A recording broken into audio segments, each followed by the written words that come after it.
ចាំខ្ញុំបានអត់យើងធ្លាប់ Hello នៅចាំអូនបានទេមានមេភ្លេចហើយឬនៅយើងធ្លាប់ជាសង្សារពេលនេះខលមកចង់សួរថាថ្មនេះគេងហើយឬនៅម្នាក់ឯងឬមានគេសុខសប្បាយឬទេគេល្អដាក់បងដែរទេសុំទោសណាខលតែរំខានព្រោះចិត្តក្លាហានហ៊ានខ្វល់ខ្វាយចង់ដឹងពីបងណាថ្លៃឲ្យអូនខលទៅបានទេ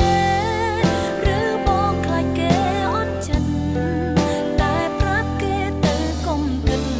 អូនគ្មានចិត្តសារ៉ាទេថ្ងៃក្រោយខលទៅបានទេខលទៅសួរសុំទុក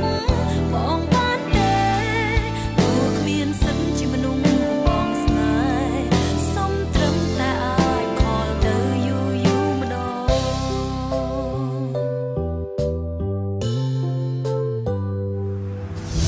ខ្ញុំគ្មានហេតុផលអីស្រឡាញ់បងតទៀតទេ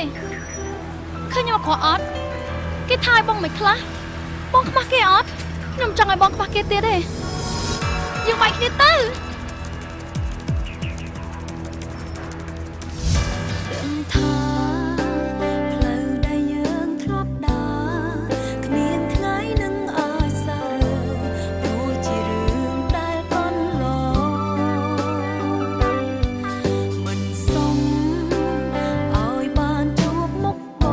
ងតែសុំអាចខលទៅផងក្នុងបំណងសួរសុខទុក្ខសុខសប្បាយឬទេគេល្អដាក់បងដែរទេសុំទោសណា